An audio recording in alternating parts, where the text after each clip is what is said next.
So I just pulled up the accounting firm salary Google sheet that Big Four Transparency put together. It's based off of their form that you can go on their website and input in. And it's really good for just like trying to figure out if you want to go to a certain company, what that's going to look like for you way before you start interviewing and stuff. So I kind of was thinking we'd just kind of do like a role play kind of, if, I mean, maybe I'm looking for give me a city, Parker. Where should I try to work?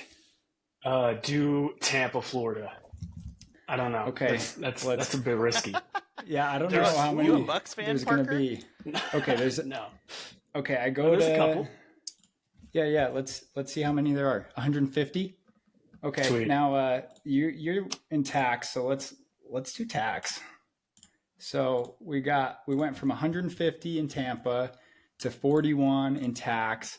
We've got a variety of certifications and stuff. We can sort it by how big the salaries are. So the person making the most here is a private accountant. He's making 150 and got a 30,000 bonus. He's living large. But let's say I want to do years of experience. Sorry, I'll keep this a little shorter.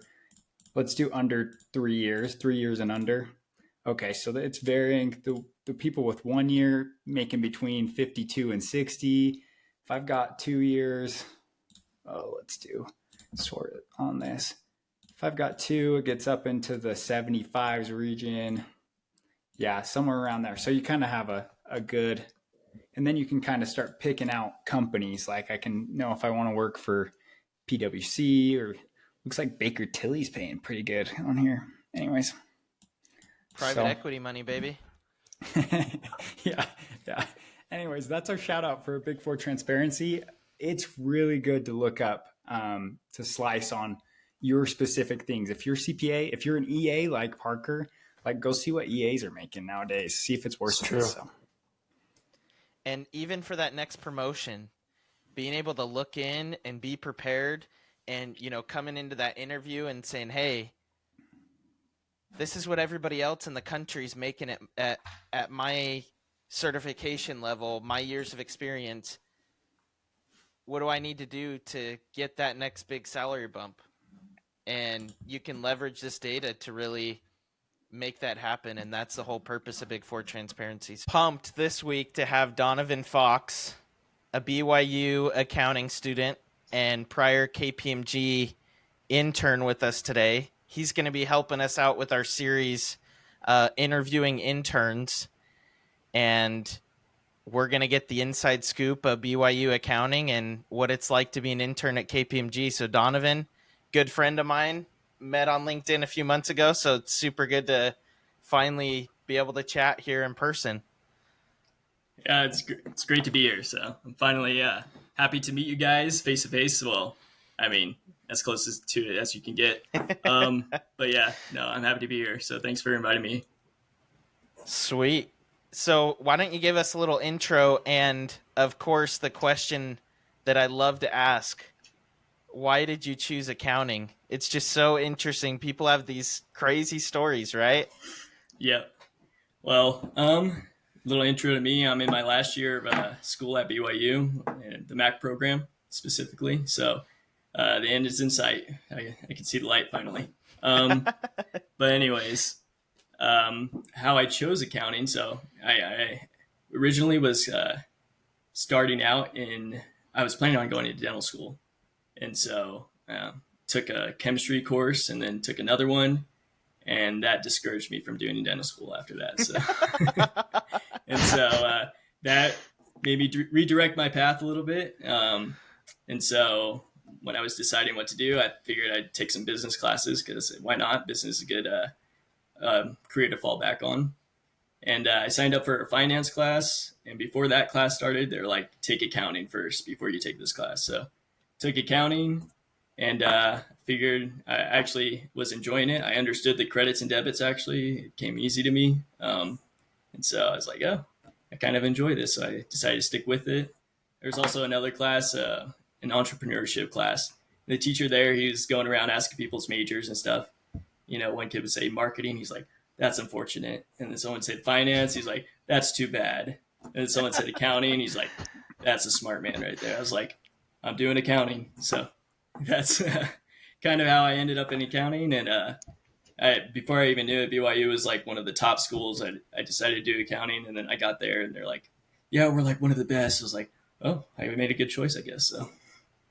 So not to brag about it, BYU accounting, but they're pretty great. Yeah, I was just looking it up before this, and BYU usnews.com, number 3 in accounting for undergrad school. So pretty big deal. I also looked, they have a 80%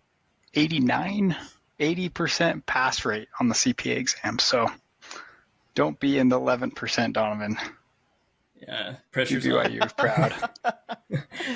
Well, we got some good professors over there. They're really the ones that deserve all the credit over there. So I wish I could take credit for being, making it a great accounting program. But in all reality, I probably bring it down a little bit. But we'll see. I highly doubt that, man. You're super accomplished, doing really, really cool things. So keep it up. Appreciate that. So Donovan, you just got done a little bit ago with an audit internship for KPMG, Big Four. You want to give us a quick run through on maybe how you got that internship or why you chose it? Yeah, no, for sure. So kind of how I got that, all the credit goes to BYU again. They really heavily recruit there. I should say they make it so a bunch of firms heavily recruit for students at BYU. So they make it easy. Honestly, I didn't have to go to them. They really came to us. And don't they bring you lunch all the time and stuff? Oh, dude, yeah. If I didn't want to have to cook for myself, I could have eaten every day for free. So oh my that's gosh. how many firms were there. We have an entire event called Meet the Firms, and there's probably 80 different companies that go, and I'm probably overshooting that a little bit, but it seems like there's 80 different companies and all these different firms, and everyone's just trying to recruit you and trying to get you to at least apply for an internship or something. So, of course, the Big Four firms, those were really full of people and everything. But what really stuck out with KPMG is, first of all, talking to the people there that were visiting from the firm, they really made it seem like it was a very work-life balance, type of firm. They were really concerned about that, at least in the Salt Lake City office is the vibe I got. And so that really stuck out to me. Also, I mean, the days off weren't too bad, They said they got they do paternity leave actually. And so they're pretty generous about that. It's actually a couple months. So I was like, that sounds pretty good. So anyways, so after going to a bunch of events, I was able to interview with them, and I thought I did terrible in the interview, but I still got an offer for an internship. And so that began in, excuse me, earbuds are falling out. That began in January of this year, and then just went till March. And so I spent maybe 2 months doing an internship with KPMG. So it was awesome. The recruiting experience was awesome. They did an amazing job. So what did they have you doing? You did a assurance and audit internship, right? So did they throw you into the fire and let you take part in the audit, or were you just scanning documents in the back room? How did they engage you as an intern, and what were you able to take away from it? No, they actually did put us to work a little bit. Nothing too serious, they didn't throw us into leases and stuff. But yeah, we had actually, for me, my experience was I was assigned to 2 clients. So the first about half of the internship, I was with, I don't know if you guys heard of Cafe Rio. If you're from Utah, you definitely heard of it. But it's a Mexican restaurant chain here in Utah and some other places as well. And so I was there Costa in that Rica. audit. Yeah, they're rival. Just kidding. So No, I said that was the other company. oh yeah. Talk about free lunches. That'd be awesome. But no, that was a super cool experience. What they'll start you off at a lot of times, at least in our office, was PP&E or cash and treasury type stuff. So nothing too complicated. And they also, what was awesome is they don't expect you to they kind of like treat you as if you know nothing, which is nice because that way you're not too concerned about doing stuff wrong or asking too many questions. They want you to ask questions. They want you to come for help. They want to help you understand. And so that was a huge part of it. That was awesome. And so I guess I forgot to mention the second company that I was auditing in the second half was it's actually a real estate company. And so they have apartments and properties and all over the U.S. And so that was another one. Nothing complicated, just again cash type stuff, debt type stuff. We would audit, and I guess to be more specific, because I always wonder, is like, what do you even do in an audit? So a lot of Excel spreadsheets. That's what it like. That's what you can expect. You get samples of transactions and different things, and then you're just basically matching that to documents to make sure, hey, this is actually the amount that they say it is. This is actually coming from the bank, saying, oh yeah, this transaction actually happened at this price. So nothing too glamorous, but it was definitely a good experience. Nice to actually apply some of the things we learned in school to a real life scenario, but also you get to see how it's a little different than what school teaches you. So hopefully that covered a little bit of what you were asking. Maybe I missed some parts, but No, I love that. It's neither Caden nor me are auditors or going to be, so it's kind of good to hear what's actually going on. When I think of an audit, I think of this random sampling of transactions, and then That's maybe exactly there's what it all is. there's all this weird coding that they do, and if it hits this number, oh that means something's off. Yeah. Threshold.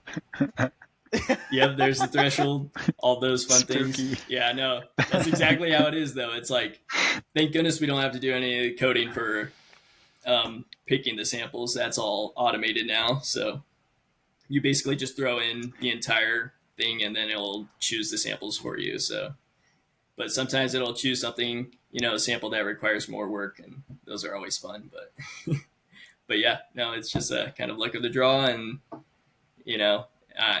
the thing is, so I was very much in the testing part of it, but not so much the preparation of the audit. And so that's where a lot of those, things you learn in audit, planning, prepping, I wasn't able to apply those necessarily. I kind of saw what they did, but wasn't entirely clear on how they got to, the, materiality they had, or choosing what accounts were more critical than others. So, but yeah. See, and I'm on And the then opposite side right now. In my internship, I'm finishing up the month-end close and the bookkeeping and getting all the documents ready for the auditors to come in and do the audit, right? And Caden, I'm sure you've had to do that for some of your clients as well. Yeah, I've got this client that we've got an audit coming up, and I'm not looking forward to it because we actually don't do the accounting. We just do some financial consulting, but so they're all over the place. Let's just put it that way. And the auditors are in my email inbox right now. So well, just imagine me. I'm not very scary, so that's the way most of us auditors are. People think we're like these big bad people like looking for stuff, but it's like we don't really want to find errors or a lot of work. I mean, we want to find them if they're there, obviously, but like we hope they're not there, because that just means more work for us too. So as long as you guys are doing everything right, or I should say as long as companies are doing everything right, things will go smooth, nothing to worry about, but we still get a bad rep regardless, I guess. So. Yeah. Okay. So you did your internship, you accepted your offer. How did right. What was the most like, I guess, what got you excited to go back? Is it just kind of like a job, good benefits, it sounds like, or what's got you excited to go back? I mean, the benefit and the job is nice, don't get me wrong, but it's definitely the people that were there, I think, were the biggest motivation to return. Just a lot of people like me, they're early on in their lives. They got the same kind of goals in their life, and and I found myself getting along with them really well. And so just awesome people. And so I'm really looking forward to returning and working with them again and learning from them. And yeah, it's just going to be a great experience. Internship is already a great experience, but really catapulting my career is going to be a good time. It'll be fun to follow because me and Caden kind of taken unorthodox paths, right? I had a Big Four offer and actually decided to decline it, and I'm going to a small firm now. And Caden started out at a smaller, more regional sized firm up in Idaho, and now he's at one of the most forward thinking, kind of tech savvy regional to top 100 firms out there, not at the Big Four level yet, but we'll get to follow your journey and see what it's like going Big Four. Maybe we'll have Donovan on in 15 years and he'll be partner at the Salt Lake City KPMG office. We'll see about that. I don't know, man. Well, I won't count it out, but I mean, I'm not saying that's my goal for sure. Really, honestly, there's really no right or wrong path. For me, Big Four, the reason I did it was just like, I guess it's more so, you have those jobs that say, oh, prefer Big Four experience and all this. So it's kind of like, well, I wouldn't want to count out those jobs. So that's really the biggest motivation, I guess, was besides, KPMG being an awesome company. Don't get me wrong. I'm happy to be there. Awesome benefits, like we were saying. But as far as like small firms, medium-sized firms, it really doesn't matter. You're going to find success. I feel like if you're in accounting, you're almost guaranteed success because there's so few of us now. I want to say there's so few of us going into the profession right now that someone's gonna, we're bound to be found by someone, needed by someone. So we definitely have to put in the work regardless. Don't get me wrong, but as long as we're putting in the work, we'll definitely find success no matter where you start at. We're needed, right? And that gives us immense flexibility, which is awesome. I love it. So what are you doing currently? I saw that you have an internship. I believe is it at Cornerstone? Yeah, it's an actual part-time job right now. But yes, okay. Cornerstone Technologies, they put on, events for corporations, different things. They do actually a lot of MLM companies. They're a big client of theirs because they like to throw big parties, try to get as many people to work for them as possible. But but no, it's a super interesting company. What's interesting though, it's not like, I don't know, you kind of have this vision that every company has this dedicated accounting team and it's super organized. And so when I interviewed for the job, he's like, they had the CFO there. I guess he's kind of the CFO. I don't know what his official term is for the job, but he's in charge of all the accounting and basically all the finance. So it's CFO. He was there in the interview with the HR person, and he's like, yep, they haven't hired anyone to help me in accounting for 25 years. It's just been me this entire time. So I was like, wow.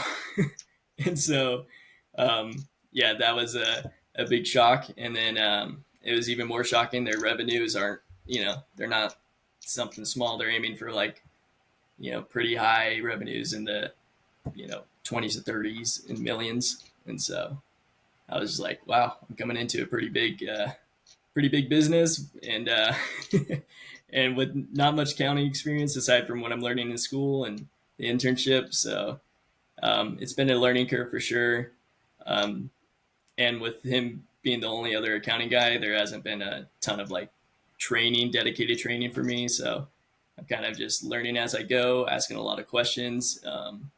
And so it's been a good experience. Don't get me wrong. It's been awesome, but it's also been interesting as far as, has it been like a smooth transition into it, but that's probably how it is going to be in a lot of future positions in accounting, not everyone's going to have it completely all together. That's actually part of the reason they brought me in, was to help prepare for an audit and I was like, I don't know how much I can help. I've only had 2 months experience in auditing, but but I Yeah, help more them than however I can. a lot of people understand though. And well, I, what I think too is back when I was an ARAP clerk as well at a tile shop, and it was a really good experience for me. It gave me the real world experience. It was my first kind of accounting desk job kind of thing, and it made it real for me in that this isn't just like numbers on a sheet that you just get passed back and forth. When you get into right. ARAP, we're talking people's livelihoods. I would say, like, if that Yeah. guy doesn't pay you on time and you have to pay your vendors, like, this is like starting to get close to not making payroll kind of thing, like bringing that in. And so that's where I kind of first got a love for how finance can improve people's lives in making their businesses run. Because I mean, just making a smooth process and taking advantage of those levers, of those cash levers. I don't know that. I mean, as the clerk, you get as many opportunities to make those decisions, but you at least get to see the consequences, see the effects. Oh, definitely. No, there's a lot more pressure than you would think there is in an AP and AR position. You know, you have to make sure you're entering stuff right. I've already made a few mistakes, and they're like, "Don't do it again." I was like, "Try not to." So it's Yeah, important, you know, to make sure you're doing stuff right. And people are, you know, like you said, you need to make sure people are getting their money, or else, you know, those relationships can be soured pretty easily. So you got to do yeah, your part. You got to make sure you're doing it right. or like you have 3 outstanding bills that are overdue.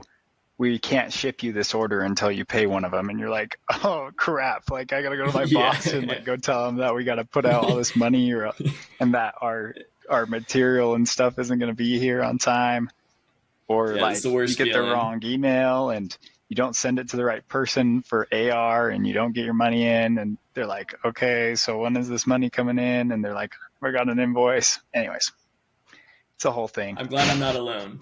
I'm glad you shared that because sometimes I go to work. I'm like, oh man, I'm like scared that I'm gonna hear I made a mistake again. I'm like, oh dude, I don't know if I can handle this right now. No, it's not that bad, but you know, you still feel that pressure on yourself to do things right and yeah, not make mistakes. But we're human though, so that shouldn't scare anyone. My boss has been super nice and everything. I'm not trying to make it sound like, oh, they're terrible to me over there. No, everyone's super nice. They're super understanding, but I'm just a little harder on myself, I guess. So Yeah, no, totally. It's not as high stress sitting in your chair day to day right. as we're making Yeah. it sound like. But Yeah, no, for no. like for younger listeners, I would just say like get the big picture view of it. Put yourself in your bosses and owners, stakeholders' shoes, and kind of see it that way. And Yeah. No, for sure, for sure. Well, and what's so cool about being a part of the accounting environment in a business is you get to see just how important every single thing is to the business, right? Like specifically with AR and AP right now for you, but um, even in doing budgeting and doing forecasting and all of these places where we add immense value to our clients and to our own accounting department, it's just amazing to see what accounting really does, because you sit in business school and the investment bankers and the consultants and the marketers and everybody points at you and they're like, oh, you're just the boring accountant who's going to have to reconcile accounts all the time. But they have these goggles on and they can't see just how much value accounting brings, right? And I think that's why it's so important for students to get outside of the classroom and get experiences like what you're having right now, because you really get to take the goggles off and really see how important accounting is. Oh, for sure. Yeah, definitely. And that's been really eye opening to me in this job for sure. Is just it's a much more complicated procedure than you think it is. It's not so, you know, people think AI is going to replace accountants, but there's a lot more that goes into it than a computer can do right now. So maybe one day, I don't know. I'm not not going to rule it out. I'm not smart enough to say where AI can go, but as of right now, when I try to use AI, it doesn't do everything. I would trust me, I would use it if I could. But. CPA is still gonna have to check a box, right, Cade? Yeah. So I was just trying to look up. Sorry, I got a little distracted too. I got looking up. I couldn't remember what this phrase was. I'm still on the last conversation. I was looking up this phrase. One of my friends told me one time. He said, "Mine is not to reason why. Mine is just to tick and tie." So, but yeah, just pulling that into AI, I guess, is that won't be for too much longer. We're going to have to figure out the reason why. And anyways, kind of funny. Had you guys ever heard of that before? Ever heard that saying? No, that's the first time I've heard it. It's a good one though. Yeah. Yeah. He's an auditor too.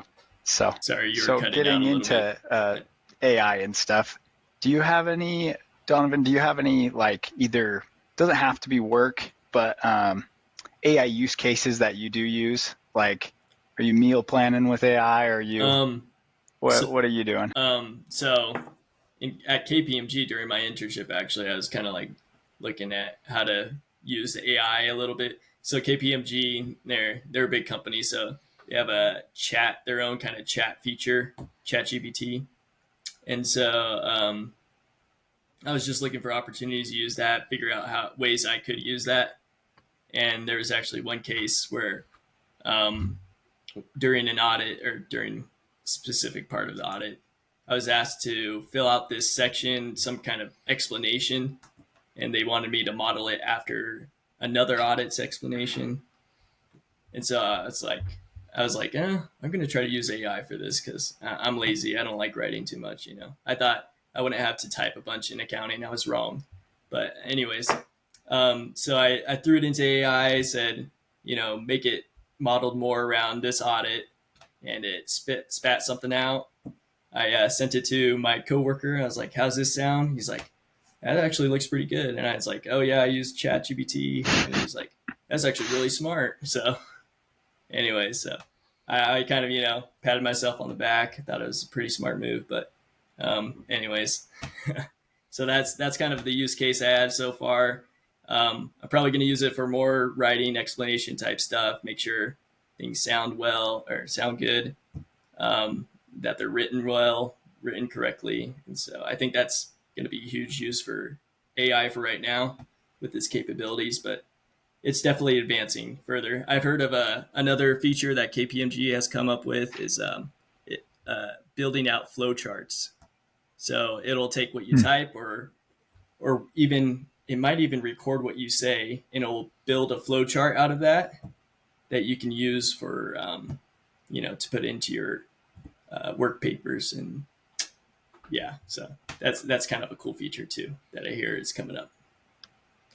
I'm hoping AI is going to be a huge help in work papers, just because I wish they talked more about work papers in school, because they are so stinking important in the accounting world. It doesn't matter where in the accounting world you are, you're going to be using them every single day. So just being able to simplify work papers, or be able to like search through them really fast if they're super long and intricate, I think that'll be a huge use. Another one I've heard, which is pretty cool, there's some tax firms that have uploaded all of the IRS tax code to ChatGPT, and they chop it off from the internet. So they cut the connection to the internet, and they just focus in on the tax code.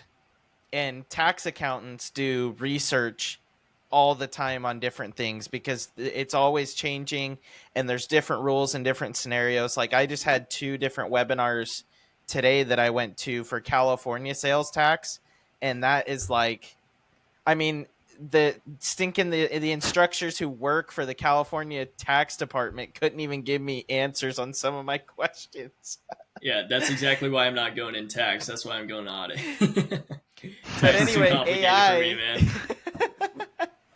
AI is essentially going to allow tax accountants to cut the whole Googling and all this time of digging through documents, cut it out, and you can just do what's called a vector search inside of these PDFs of the tax document, which a vector search is just a control F on steroids. And so, yeah, all this tax research that, probably some of these older accountants have spent years of their lives doing is going to be, hopefully a little bit more simple than it has been in the past. Oh yeah, no, definitely. Yeah, I would definitely. I'm the kind of person that takes the easy route whenever possible. I like to say I'm lazy. I try to work hard, but I also look for the laziest, easiest ways to do things. So, if I were in tax, I'd definitely be doing that. But thank goodness I'm not in tax right now. It's a good career path. Don't worry. Don't get me wrong. Your guys are going to make a lot of money if you take tax route, but I'm good with audit. Wherever that takes me. Yeah, I've got respect for people that do tax. I did tax for an Dude. internship, and it was actually pretty interesting, pretty fun, but in the end, not for me. Yeah. But teach their own. Yeah, exactly. But speaking of like kind of future and career paths, what kind of goals do you have for your career? Where do you see yourself? I'll interview you. Taking notes. Where I see myself, hopefully pretty rich. No, I'm just kidding. I don't know exactly, honestly. Like I said, I don't know if I'm going to be able to stick around in public accounting till I'm partner. I'm not going to rule it out, but I'm kind of in the mode right now where it's like, I don't know exactly what I want to do, where I'll end up, Maybe I'll start a business. Maybe it'll be in accounting. Maybe it'll be something completely different, and then I'll be able to apply my accounting skills to it. I'm just kind of going with the flow is the best way I can describe it. I don't know what I like best. I don't know what the path for me is holding, or is going to hold, I should say. So I'm just hoping to really continue to improve. Not get complacent or stagnant in my career, just continue to learn and grow, and then hopefully be able to work with people in some way, some fashion, and help people, and hopefully make some decent money while doing it. So that's my goal, but we'll see. We'll see what happens. You guys are anxious to see how my career unfolds, and so am I. So. That's the nice part. You got all of it ahead of you, right? Exactly. So this is the part where you get to explore and figure out what you want. And that's the amazing part about the accounting profession, is just how many different avenues you have that can open up to you, and how doing different experiences early on can help guide you towards that. So you're killing it already, Donovan. So thank you so much for sharing that. Yeah, no problem. Just one last question. What advice do you have for, young accounting professionals? They could be in their first couple years at a firm. They could be students. What advice would you give them? I think don't limit yourself to, what's out there, There's a ton of possibilities, like I was kind of saying. That's part of the reason I chose accounting, is just the unlimited amount of, industries or positions you can go into with accounting. And so just do your best every day.